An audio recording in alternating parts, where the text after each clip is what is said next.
Bom dia, gente. Boa tarde ou boa noite, né? Não sei quando vocês vão assistir essa videoaula. E aí, beleza com vocês? Bom, é o seguinte, a gente vai dar continuidade aos nossos estudos, né, geográficos. E vamos dar continuidade à questão da estrutura interna da Terra, né, estrutura geológica, como vocês estão vendo aí. E vamos falar sobre as províncias geológicas. Essas províncias geológicas, né? E é o último assunto desse capítulo, né? Capítulo 5 do livro de vocês, que tem também esse assunto falando sobre as províncias geológicas, né? E a gente vai abordar esse tema agora, certo? Então vamos lá. Sobre essas estruturas, né, geológicas, né, também chamadas de províncias geológicas, são as formadas por rochas e estruturas que compõem a litosfera entre a litosfera terrestre, ou seja, é a parte que fica sob a superfície, né? Sob e embaixo da superfície. É a primeira camada da crosta terrestre, né? Em direção ao manto e ao núcleo, né, da Terra. Então essa primeira camada é chamada de litosfera, e na litosfera você encontra essas províncias geológicas que a gente vai estudar agora, que são elas, né? Elas indicam, entre outras coisas, a composição do relevo, a sua idade aproximada e também suas características mineralógicas. Por exemplo, os combustíveis fósseis encontram-se somente em bacias sedimentares, enquanto os escudos cristalinos possuem outros tipos de minerais. Esse exemplo aí é o seguinte: nós temos três tipos de províncias geológicas, né? Tem as bacias sedimentares, como está citado aqui, os escudos cristalinos e os dobramentos modernos, certo? São só três províncias geológicas, beleza? Bom, esse exemplo aqui sobre os combustíveis fósseis, quais são esses combustíveis fósseis? Né? O petróleo, o gás natural, né? O carvão mineral, né? Principalmente esses combustíveis que se originam no interior da Terra, né? Eles se originam no interior da Terra, e na província geológica que esses combustíveis fósseis se originam é justamente as bacias sedimentares. Você encontra o petróleo, né? Tanto no continente como no fundo dos oceanos, né? Então nós também temos aqui, que a gente citou bem aqui, a questão dos escudos cristalinos, que aqui possui outro tipo de minerais. Que minerais são esses? Geralmente nós encontramos nesses escudos cristalinos minerais mais pesados, como por exemplo o ferro, cobre, manganês, bauxita, né? Entre outros, né? Então esses minerais rochosos, né, mais rochosos não, metálicos também, né, você encontra nos escudos cristalinos, né, porque eles são mais antigos e têm essa formação. Então, combustíveis fósseis você encontra somente em áreas de bacia sedimentar, certo? O nosso Brasil, nós temos as nossas bacias geológicas, né? Nas nossas províncias geológicas nós temos 36% do território brasileiro é composto de escudos cristalinos e 64% de bacias sedimentares, né? Nós não temos dobramentos modernos, né? Lembrando que são três os tipos de solos, né? Os tipos de províncias geológicas que existem na Terra. Três: escudos cristalinos, bacias sedimentares e dobramentos modernos. No Brasil nós não temos dobramentos modernos, nós só vamos ter escudo cristalino e as bacias sedimentares, né? Que corresponde a 64% do território brasileiro, inclusive a nossa região, Piauí, né? Nordeste, a maioria, a maior parte da nossa base geológica, né? Ela é de bacias sedimentares, né? A gente vai estudar agora esses três tipos de compostos geológicos, né? mais detalhadamente, beleza? Bom, o primeiro aqui são os escudos cristalinos, certo? São terrenos mais antigos, né, da Terra, são desde a formação da Terra, né, quando a Terra era uma imensa e incandescente bola de fogo, foi com processos atmosféricos, processos geológicos, ela se esfriou, né, e deu início a esses solos. E os primeiros solos são os cristalinos, né? Eles são formados no período pré-cambriano, né? Ou seja, não existia quase vida na Terra, e esses solos são os primeiros formadores da geologia terrestre, né? Dos solos. Escudos antigos, né? Como podem ver aqui, antigos, ou são blocos maciços cristalinos imensos de rochas antigas. Dobramentos antigos, nas quais estão presentes rochas cristalinas. Esses dobramentos, quando falar dobramentos, montanhas, são áreas montanhosas, né, cordilheiras, né?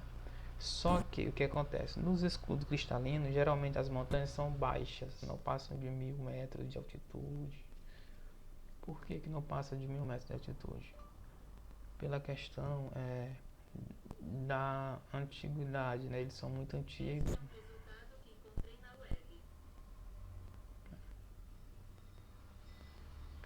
Eles são muito antigos e aí eles passaram por um processo de erosão muito intenso, né? Que proporcionou o quê? O desgaste e consequentemente, né, como foram diminuindo de tamanho. No Brasil, como a gente sabe, nós temos 36% do nosso solo são de escudos cristalinos, né? Por exemplo, aqui nós temos essa imagem que é a Serra do Mar, né, que fica na região sudeste do país, né, principalmente Rio de Janeiro, acho que Espírito Santo, ainda pega ali naquela região, certo? Um pouco de São Paulo também. Bem, essa Serra do Mar aqui, ela tem essa altitude reduzida, ela não chega muito a mais de 2.000, 3.000 metros de altitude, tanto é que o Brasil, né, a maior altitude brasileira é 3.014 metros, que fica na Serra do Imeri, na Amazônia, né?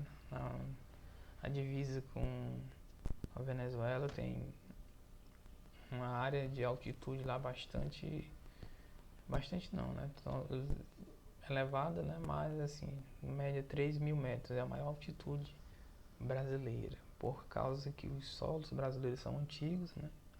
Provavelmente essas áreas eram mais altas e aí eles foram desgastando com o tempo. Beleza? Então os escudos cristalinos são antigos e erodidos por causa do tempo, da erosão, do desgaste, né? Tudo isso fez com que as altitudes fossem diminuindo.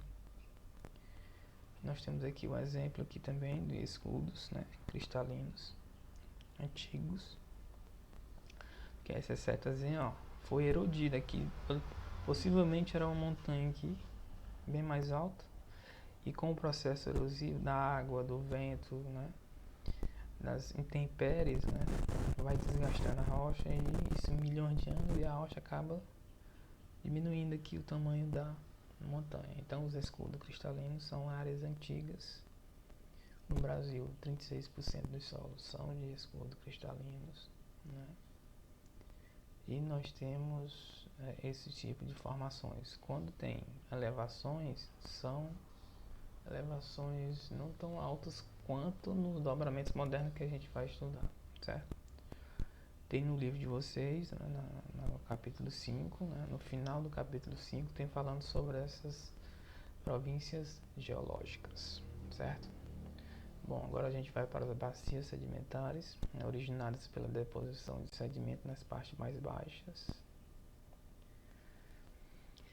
Sobre essa estrutura pode-se estar em derrame vulcânico, sedimento, substância depositada nessas depressões, né?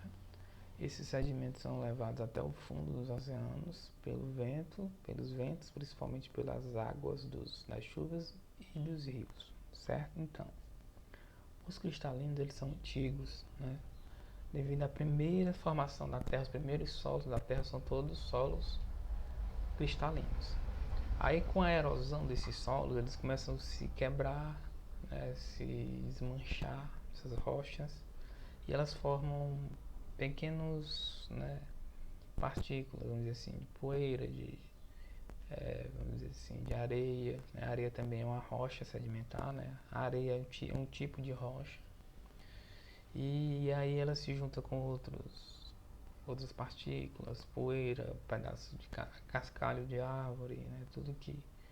E aí o que acontece? Quando vem a chuva, né, o vento, eles levam para a região mais baixa. E aí, por exemplo, em um ano eles levam uma quantidade de sedimentos, areia, cascalho, tudo que a chuva puder e o vento, né, eles vão carregando, vão sempre levar para a área mais baixa. O que é que vai acontecer? Num ano ele vai acumulando, outro ano, 2 anos, 3 anos, 4 anos, e aí ele vai acumulando, e aquela área aí embaixo, né, a área mais rebaixada, ela vai perdendo vai perdendo a água, né, e vai se solidificando, gerando geralmente rochas sedimentares. E essas áreas que são rebaixadas são chamadas bacias sedimentares, certo? São áreas que, deposição de sedimentos nos oceanos, acúmulo de sedimentos, formação das camadas de rochas sedimentares, tudo isso aqui são exemplos. Sobreposição das camadas, formação das camadas sedimentares, fase de formação das bacias sedimentares, né? Aqui tem a bacia sedimentares, rochas organizadas em camadas. Por exemplo, o nosso solo piauiense, ele é um solo sedimentar. Se você cavar um buraco, né, no quintal, por exemplo, você vai ter rochas sedimentares. Então, isso pode acontecer, né, devido a essa sobreposição de camadas, né? Por exemplo, o solo ele é mais maleável, não é, por exemplo, um solo cristalino que é rígido de rocha. Isso pode agravar a situação, certo? Ou seja, se você cavar um buraco no interior, você vai encontrar camadas de rocha até chegar na rocha mata chamada, né, no fundo. Mas a crosta, a litosfera, ela é feita por camada de sedimentos, certo? Nossa estrutura geológica, nossa província geológica piauiense, ela é formada basicamente de bacias sedimentares, certo? O que são bacias sedimentares? São áreas que são sobrepostas de sedimento, ou seja, milhões de anos esse solo foi se formando através de camadas de sedimentos, camadas e camadas e camadas e camadas, até chegar aqui nessa era que nós estamos, né? Ou seja, abaixo do nosso solo tem várias camadas que milhões e milhões de anos foram se acumulando. Então essas regiões no Brasil, que é 64% do solo brasileiro, são de bacias sedimentares, a maior parte. Os outros 36 são escudo cristalino, certo? Bom, agora a gente já vai para os dobramentos modernos. Você só encontra esses dobramentos modernos em áreas de encontro de placas tectônicas. Por quê? Porque as placas, por exemplo, placas convergentes, né? O que elas fazem? Elas têm os movimentos, né, se batem. E o que a rocha faz? Se for uma rocha maleável, ela vai fazer isso aqui, ó. Ela vai se sorreguer, formando o que? As cadeias montanhosas. Quando duas placas se batem, e a força delas vai empurrando, e o material que está na borda, ele vai se contraindo, ó.